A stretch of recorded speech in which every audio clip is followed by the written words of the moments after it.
The voicemail arrived at 3:47 in the morning. Detective Sarah Chen would remember that detail for the rest of her career, not because of the timestamp on the recording, but because of what the voice on the other end claimed to have done. A murder. Detailed, specific, and completely impossible to verify. No body was ever found, no missing person matched the description, and the caller vanished into the digital void like smoke through fingers. This isn't a story about solving a crime, it's about what happens when someone confesses to something that might not exist at all. The voicemail came through the non-emergency line at the Seattle Police Department's North Precinct. Not 911, not the tip line, just a regular administrative number that anyone could find online. The voice was male, probably middle-aged, with an accent that linguistic experts would later describe as generically American, with possible roots in the Pacific Northwest. He spoke clearly, calmly, as if reading from a script he'd rehearsed dozens of times. "My name is Marcus Webb," the voice began. "3 days ago, I killed a woman named Jennifer Corso. I need to tell someone what I did." What followed was 11 minutes of precise, methodical detail. The kind of specificity that makes detectives' instincts scream that something is real. He described a woman in her early 30s, approximately 5'6", with auburn hair cut to shoulder length, a small scar above her left eyebrow from a childhood accident. She worked as a freelance graphic designer and lived alone in an apartment complex near Green Lake. He'd met her at a coffee shop 6 months earlier. They'd struck up a conversation about a book she was reading. The relationship developed slowly, he explained. Coffee became dinner, dinner became regular meetings. But something shifted. He wouldn't say what, just that 3 nights ago, during an argument at her apartment, he'd strangled her. He described the layout of her apartment in detail, the vintage record player in the corner, the houseplant that was dying because she always forgot to water it, the framed poster from a jazz festival in Montreal. Then came the part that made this case different from every other confession Detective Chen had encountered in her 12 years on the force. "I disposed of her body where no one will ever find it," Marcus Webb said. "I'm not going to tell you where. I'm not looking for redemption or forgiveness. I just needed someone to know what I did. I needed it to be real." The line went dead. Chen listened to the recording 4 times before calling her sergeant. Something about it felt wrong, but she couldn't identify what. The level of detail suggested genuine knowledge. The emotional flatness in his voice matched the dissociative state that some killers experience after violent acts. But there was something rehearsed about it too, performed. The investigation began immediately. They searched for Jennifer Corso in every database available. DMV records, Social Security, tax returns, employment history, social media platforms. Nothing. They expanded the search parameters. Maybe he'd gotten the name slightly wrong. Maybe it was Jennifer Corsa or Corsini or Corsetti. They checked missing persons reports going back 6 months. They contacted graphic design agencies and freelance networks across Seattle and the surrounding areas. 0 matches.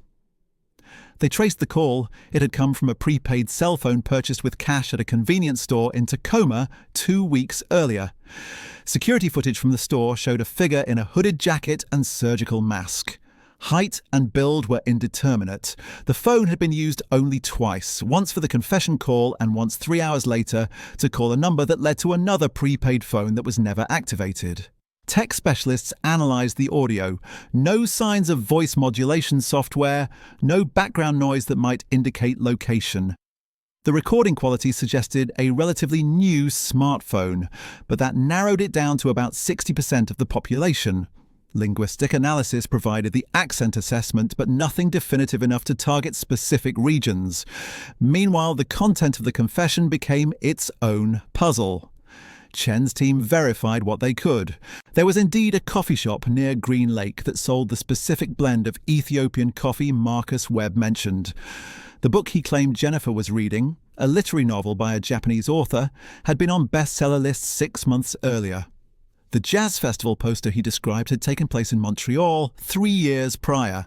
These details could be authentic memory, or they could be the product of someone who'd done their research. The apartment layout he described matched dozens of units in complexes around Green Lake. Standard one-bedroom configurations with the same basic floor plan. Nothing unique enough to pinpoint a specific location. Chen interviewed baristas at every coffee shop within 2 miles of Green Lake. Had they seen a man and woman matching the descriptions meeting regularly? Possibly, maybe. Coffee shops see hundreds of faces daily. Without photos, memory becomes unreliable. She pulled permits for all residential construction in the area over the past year, thinking about the "where no one will ever find it" comment. Had any buildings been demolished? Any major renovation projects? Concrete poured? Dozens of possibilities, none leading anywhere concrete. 3 weeks into the investigation, a second voicemail arrived. Same voice, same phone number, though the phone itself had been discarded and replaced. "I know you've been looking," Marcus Webb said. "I know you haven't found her. You won't. But I want you to understand something. This isn't a game to me. What I did was real. Jennifer was real. The fact that you can't prove it doesn't make it less true." He paused. Chen could hear breathing on the recording. "I'm going to tell you something else, something you can verify. In 1998, a woman named Rebecca Marsh disappeared from Spokane. She was 24. Case went cold after 6 months. That was me, too. The line went dead again. Chen pulled the Rebecca Marsh file within an hour. The case was indeed real. A young woman had vanished from her apartment in Spokane 25 years earlier. No body found, no suspects. The investigation had exhausted every lead and eventually went dormant. But here's what made Chen's blood run cold. The detective who'd originally worked that case had died 3 years ago, and the case file contained details that had never been made public. The Rebecca Marsh connection changed everything. Chen drove to Spokane herself, pulled the physical files from storage, boxes of witness statements, evidence logs, crime scene photos. The apartment where Rebecca had lived showed signs of a struggle. Broken lamp, overturned chair, blood on the kitchen floor, not enough to indicate death, but enough to suggest violence. The lead detective's notes were meticulous. He'd interviewed everyone in Rebecca's life, her co-workers at the dental office where she'd worked as a receptionist, her parents, who'd driven in from Portland, her ex-boyfriend, who'd been cleared after providing an alibi for the night she disappeared, friends, neighbours, the guy who delivered her mail. Standard procedure. Nothing panned out. But there were details in those notes that had never appeared in any newspaper. The specific pattern of the broken lamp. The fact that Rebecca's shoes were still by the door but her keys were missing. That she'd been planning to meet someone that evening, though she hadn't told anyone who. These weren't public facts. Marcus Webb shouldn't have known them unless he'd been there. Chen spread the case files across a conference table at Spokane PD, started cross-referencing dates and locations. In 1998, Marcus would have been, early 20s? She didn't know his real age because she didn't know anything real about him. But the voice on the recording suggested someone middle-aged now. That would track. She pulled employment records for businesses near Rebecca's apartment. Hundreds of names. She ran them against current databases looking for patterns. Men who'd moved to Seattle, men who'd held jobs in both cities, men with gaps in their employment history that might indicate incarceration or simply dropping off the grid. The search produced 43 names. She started making calls. Most were easy to eliminate. Dead, wrong age, verifiable alibis. But 12 remained possibilities. Men who'd lived in Spokane in 1998 and had some connection to Seattle now. Chen began the slow work of tracking them down. Current addresses, employment records, criminal histories. 3 had DUIs. 1 had a domestic violence charge, and none had anything that screamed murderer. Then a third voicemail arrived. "You found the Rebecca Marsh file? Good. You're wondering how I knew those details." The voice was calm, almost conversational. "I worked at the hardware store 2 blocks from her apartment. She came in once to buy light bulbs. We talked for maybe 5 minutes. She had a nice laugh. I thought about asking her out, but I didn't. Too nervous." He paused. Chen could hear traffic in the background. He was outside somewhere. Maybe using a different phone each time made him feel safe enough to call from less isolated locations. 3 weeks later, I saw her at a bar. She was with friends. I watched her for an hour, the way she moved, the way she touched her neck when she was thinking. I followed her home that night, not in a creepy way. I just wanted to see where she lived, wanted to imagine what her life was like. The traffic sounds faded. He moved somewhere quieter. I went back to that apartment building 6 times over the next month, different times of day, learning her patterns. She left for work at 7:45, came home around 6, went running on Tuesday and Thursday evenings. On the 7th visit, I knocked on her door, told her I'd been hired to check the building's smoke detectors. She let me in. Chen's hands were shaking as she listened to the recording. This was different from the Jennifer confession, more detailed, more intimate, and verifiable in ways the Jennifer story wasn't. The broken lamp happened when she realized I wasn't there about smoke detectors. She tried to run. I grabbed her. We struggled. She hit me with the lamp before I got control of the situation. The blood on the floor was from a cut on her arm when she fell against the kitchen counter. He stopped. Chen heard what might have been a car door closing. I kept her alive for 3 days in a storage unit I'd rented under a fake name. One of those climate-controlled places where people keep furniture and old tax documents.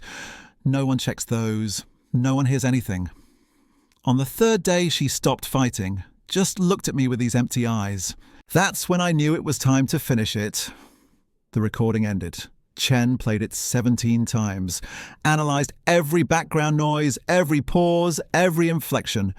She pulled rental records for storage facilities in Spokane from 1998, found 12 that matched the climate-controlled description, contacted the companies, most of which had been bought out or gone bankrupt in the intervening years.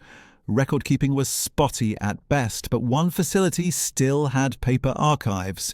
Chen drove there on a Tuesday morning, sat in a dusty office going through rental agreements from 25 years ago. Most were straightforward, names, addresses, credit card numbers, but some had been paid in cash with minimal information, just a signature and a unit number. She found 3 cash rentals from the relevant time period. The signatures were illegible. The addresses were obviously fake. But one of them had rented a unit 2 weeks before Rebecca disappeared and had kept it for 6 months afterward. Paid in cash every month until the rental lapsed. Chen got permission to open the unit. It had been rented dozens of times since 1998. Currently held someone's Christmas decorations and old furniture. But the facility manager pulled maintenance records. The unit had been professionally cleaned after that 6-month rental lapsed. Deep cleaned, the note said. Unusual for a storage unit. The manager at the time had noted a smell. Nothing specific, just something off. They'd brought in a specialised cleaning crew and charged it to the deposit. That deposit had been paid in cash too. Chen collected what evidence remained, mostly just documentation. The physical space had been used and cleaned too many times to yield anything useful, but the pattern was there. The timeline matched. Marcus Webb's story was checking out in ways that made her stomach turn. She returned to Seattle with copies of everything, spread it across her desk next to the Jennifer Webb files. 2 cases, 2 victims, 25 years apart, same M.O., different cities, and a killer who was calling her directly to confess. The question wasn't whether Marcus Webb had killed these women. Chen was becoming certain he had. The question was why he was telling her about it now. What did he gain from these confessions? What was he trying to accomplish? And how many more victims were there that she didn't know about yet? The answer came on a Thursday night. Chen was at her desk, working through DMV records from Washington State, when her phone rang. Unknown number. She answered on the 2nd ring. Detective Chen.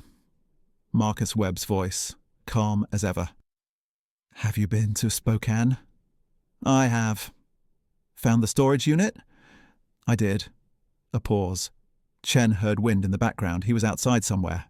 Then you know I'm telling the truth. About Rebecca, yes, but that doesn't explain why you're calling me. Why now, after all these years? Because I'm dying. Simple, direct, no emotion in the words.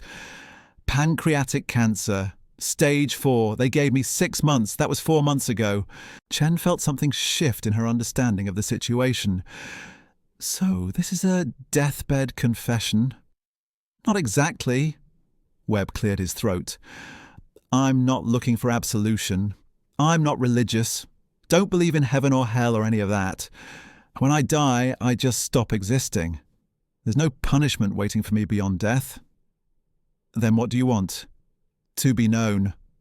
The words came out flat, matter of fact. I've spent 30 years being invisible. The perfect neighbour, the helpful colleague, the guy who returns shopping carts and holds doors open. No one has ever suspected what I am, and when I die, that invisibility becomes permanent. I'll just be another obituary. A retired accountant who passed away quietly. No one will know what I actually did. Chen's hand tightened on the phone. You want to be famous. I want to be understood. A distinction that apparently mattered to him. There's a difference between fame and comprehension. I'm not interested in being sensationalized. I'm interested in being documented accurately. By me. You're thorough. You listen. You don't jump to conclusions or try to fit me into some psychological profile you learned in a seminar. You actually want to understand how it works. She did. That was the disturbing part. Despite everything, despite knowing what he'd done, Chen found herself genuinely curious about the mechanism of his mind. How many? She asked. In total, 11. The number hit her like cold water. 11 victims across 30 years. All of them disappeared without resolution. All of them still missing, still mourned by families who had no answers. Where are they? Different places, different states. I moved around a lot in my 20s and 30s. Sales job. Gave me access to different cities, different hunting grounds, made it easier to avoid patterns. Chen started typing notes. Give me names. Not yet. First, I need you to understand something. I'm not a monster. I know that's what you're thinking. I know that's what everyone will think when this comes out, but I'm not some slavering beast who can't control himself. I made choices, deliberate choices based on careful consideration. Murdering 11 people doesn't sound particularly controlled. That's where you're wrong. His voice sharpened slightly. Most killers are sloppy. They let emotion drive their actions. They kill in rage or panic or some twisted attempt to feel powerful. I never did that. Every victim was selected carefully. Every kill was planned. Every disposal was thought through. I never took unnecessary risks, never deviated from the plan. That's why I was never caught. Until now. You're catching yourself. Because I choose to. That's the point. Even this, even confessing, is on my terms. I'm not being arrested. I'm not being interrogated. I am voluntarily providing information because I've decided the time is right. Chen leaned back in her chair. Outside her window, Seattle's lights stretched across the darkness. Somewhere in that sprawl, Marcus Webb was standing with his phone, dying slowly, deciding how to narrate his own legacy. Why should I believe anything you tell me? She asked. You're admitting to being a liar and a killer. Maybe this is just another game. Maybe you're making it all up. Then verify it. I'll give you details that only the killer would know. Locations, methods, items taken from the victims. You can check everything I tell you against the evidence. That's why I chose you, Detective, because you will check. You won't just accept my word. You'll do the work. He was right. She would. Victim number 3, Webb continued. Sandra Mills, disappeared from Portland in 2001, 28 years old, worked as a dental hygienist. Vanished after her shift on a Tuesday evening. Police found her car in the clinic parking lot. Keys still in the ignition, purse on the passenger seat, no signs of struggle. Chen pulled up her database, searching for the case. Found it. Everything he'd said matched the reports. Sandra had a small birthmark on her left shoulder blade, Webb said. Shaped like a crescent moon. She was self-conscious about it. Used to wear shirts that covered it even in summer. That detail wasn't in any police report because no one knew to document it. But I saw it. Chen's fingers hovered over her keyboard. That level of detail meant he'd been close to her, close enough to see her bare shoulder. She's buried in Forest Park, Webb continued. North side, near the Wildwood Trail, about 50 yards off the main path. I marked the spot with 3 rocks stacked on top of each other. They might still be there, probably overgrown by now. Why Forest Park? It was convenient. Dense forest, minimal surveillance, easy access. I knew the trails from hiking there in college. Knew which areas were rarely visited. Sandra's been there for 22 years. Hikers probably pass within feet of her grave regularly and never know. Chen typed everything. Cross-referenced the timeline. Sandra Mills disappeared September 2001. Marcus Webb had lived in Portland from 1999 to 2003, according to his employment records. I need to verify this before we continue, Chen said. Of course. Contact the Portland police. Tell them to search the coordinates I'm about to give you. They'll find her. He recited a series of numbers. Latitude and longitude. Chen wrote them down. When they confirm it, call me back. We'll talk about the others. Wait. Before you hang up, why didn't you take anything from Jennifer? You said you took items from the victims, but the evidence reports from Jennifer's disappearance don't mention any personal effects missing. Silence. Then a sound that might have been a bitter laugh. Because Jennifer was different. She wasn't supposed to happen. That's why I'm starting with her confession. That's why I need you to understand that case first before the others. The line went dead. Chen sat in the dark, staring at coordinates that might lead to a body that had been missing for more than 2 decades. She called Portland PD before dawn. Spoke to a detective named Harrison who sounded skeptical until she explained who'd provided the coordinates. 2 hours later, her phone rang. We found remains, Harrison said. Exactly where he said. Preliminary examination suggests they've been there for decades. We're bringing in forensic anthropology. Chen thanked him and hung up. Her coffee had gone cold. Outside her window, the city was waking up. Normal people starting normal days. She dialed Webb's number. You verified, he said. Not a question. They found her. Of course they did. I told you I was done lying. Now we can talk about Jennifer properly, because what happened to her connects to something bigger than just my crimes. Chen opened a fresh document. Her fingers found the keyboard. Jennifer worked at a psychiatric facility, Webb continued. Did you know that? Part-time, while she was getting her social work degree. The reports mention her university classes, but not where she worked. Probably seemed irrelevant at the time. Chen searched through the case files, found nothing about employment beyond a vague reference to part-time work. Which facility? Riverside Treatment Center, Adolescent Wing. She supervised evening activities 3 nights a week. That's where I met her. Not randomly on a street or in a bar. I was a patient there, 17 years old, court-ordered evaluation after my 3rd arrest for animal cruelty. The timeline clicked into place. Jennifer disappeared in 1997. Webb would have been in his late teens. You were a minor. Barely. They sealed those records when I turned 18, but yes, I spent 4 months at Riverside. Jennifer ran the art therapy sessions. She was kind, patient, actually listened when I talked. Most of the staff just went through the motions, but she seemed to genuinely care. So you killed her. I didn't plan to. That's what I need you to understand. The others were deliberate, calculated. But Jennifer was an accident born from impulse and opportunity and the twisted logic of a damaged 17-year-old brain. Chen heard something in his voice. Not quite remorse, but closer to it than anything else he'd expressed. Tell me what happened. I was being discharged. My evaluation period was ending. The doctors had written their reports, made their recommendations. I was being sent home with a prescription for medication I had no intention of taking and a referral to an outpatient therapist I'd never visit. Jennifer pulled me aside before I left.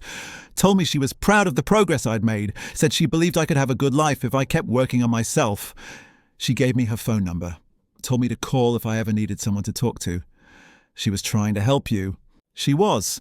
And I repaid her kindness by becoming obsessed. I called her constantly, showed up at her apartment, followed her to classes. She tried to be gentle about setting boundaries, but I couldn't accept them. My therapist at Riverside had diagnosed me with attachment disorder, among other things. Jennifer became the focus of that attachment. When she finally told me I needed to stop contacting her, that she couldn't be what I needed her to be, something inside me broke. Chen typed steadily. The picture forming was different from what she'd expected. You killed her because she rejected you.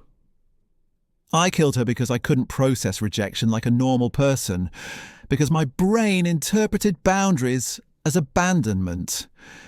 Because at 17 I had already spent years developing deeply disordered thinking patterns, and Jennifer became the target of all that dysfunction. Where is she? The Riverside facility had an old maintenance building, unused, scheduled for demolition that never happened because of budget issues. It's still there, actually. Locked up, condemned, but standing. Jennifer's in the basement. I hid her body behind a false wall I constructed using materials from the maintenance supplies. I was good with my hands even then. Chen's stomach turned. She's been there the whole time, 26 years, 50 yards from where she worked. Close enough that I could visit whenever I volunteered at the facility in later years, which I did. Came back as an adult, pretended to be a reformed success story. They loved having a former patient return to help current ones, gave inspirational talks about overcoming challenges, and every time I was there, I knew Jennifer was in the basement. My secret, my first.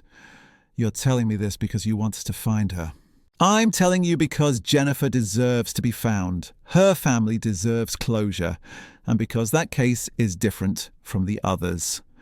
The subsequent murders were planned, rare find. I learned from my mistakes with Jennifer, became better at it, but she was the catalyst. Everything that came after started with her. Chen pulled up building records for Riverside Treatment Center. The maintenance building was listed as condemned, but still standing on the property. I'm sending officers there today. They'll need to remove the eastern wall in the basement. Behind it is a small space, maybe 6 feet by 8 feet. That's where she is. I sealed it carefully. No smell escaped, no evidence visible. That's why she was never found despite multiple searches of the facility. How many others are there, Marcus? 12 total, including Jennifer, spanning 2 decades across 4 states. I'll give you details on each one. Names, locations, methods, everything. But I want something in return. Chen's jaw tightened. You're not in a position to negotiate. I want the story told accurately. I want people to understand that I'm not a monster who appeared fully formed. I was created by genetics, by environment, by a system that identified my problems when I was 17 and then sent me home with a bottle of pills and no real intervention. Jennifer died because I fell through the cracks. The others died because I chose to keep falling. That's not absolution. It's not meant to be. It's explanation, context. The difference matters. Not for me. I'll die in prison regardless. But for understanding how people like me develop, how we might be stopped earlier. Jennifer's death could have been prevented if the system had worked properly. Maybe some of the others could have been too. Chen saved her notes. Dawn was fully breaking now. Her phone was already ringing with calls from Portland about the search at Riverside. I'll verify Jennifer's location first, she said. Then we'll talk about the others. Fair enough. Detective Chen, thank you for listening. The line went dead before she could respond. She sat motionless, surrounded by case files and coordinates, and the growing weight of 12 names that would soon have faces and families and graves. They found Jennifer 3 hours after Chen made the call, behind the false wall, exactly where Marcus Webb said she would be. Her family got closure after 26 years of not knowing. The other 11 victims were recovered over the following months, each location precisely described, each detail verified. Webb died in custody before the trial, cancer claiming him just as he'd predicted. He never showed remorse, only that strange need to be understood. Chen still has the recordings, still listens sometimes, trying to comprehend how someone becomes capable of such calculated horror. The answer, she's learned, is that some questions don't have satisfying conclusions. They just end.